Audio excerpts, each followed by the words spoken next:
dengan semua perusahaan yang ada di sini, kemudian buat satu MOU. Buat satu MOU. Masyarakat ini tidak meminta lebih, cuma menuntut bagaimana masyarakat ini bisa makan. Betul? Bisa makan. Menyakun orang Aceh, pek sampai buya kruong tedang-dang, buya tamang merasiki.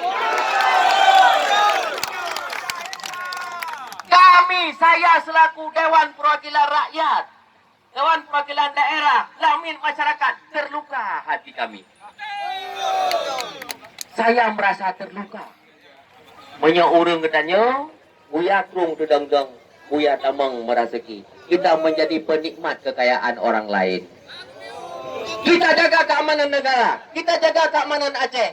Tapi yang lain tolong hormati keamanan ini. Jangan buat gesekan-gesekan di daerah dengan ketidakadilan. Pemerintah cukup bagus, tapi jangan hadirnya pihak-pihak swasta ini telah mengobok-obok keamanan. Banyak lagi yang dekat kerana mendung je. Cuma kau je kerana dah pulang pun yang je rumpun. Kemudian, maka hargai daerah, hargai kedaulatan daerah, hargai masyarakatnya. Masyarakat menuntut bisa makan agar masyarakat makmur, Aceh makmur, jaya, dan masyarakat pun kompak dalam keamanan untuk berjuang untuk bangsa. Tentu rasa demikian yang dapat saya sampaikan. Selebihnya mungkin kita minta tanggapan daripada Bapak DPRK selaku stakeholder di daerah. Menyahai hina untuk tabupuk sama-sama pusat.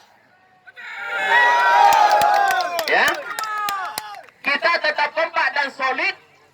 Bagaimana menggolkan ini. Jangan sampai ini menjadi stagnan dan ngambang. Kalau tidak sanggup dipanggil perusahaan, kita panggil sama-sama nanti. Ya, amin ya rabbal alamin. Hadanallahu wa yakum ajmain. Mohon maaf atas segala kekurangan.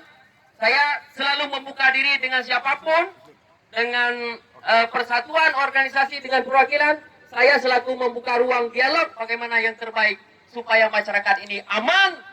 Tidak pernah terjadi gesekan lagi. Itu yang saya rencanakan. Maunya semua pemerintah, semua kepala daerah turun hari ini.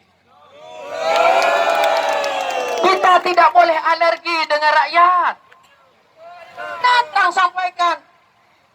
Ya anak-anak ame badan ini kapal nak arham pemimpin. Kenapa? Ini, ya, kita tidak boleh alergi. Assalamualaikum ajmain. Lebih kurang saya mohon maaf. Assalamualaikum warahmatullahi wabarakatuh. Allahu Akbar. Allahu Akbar.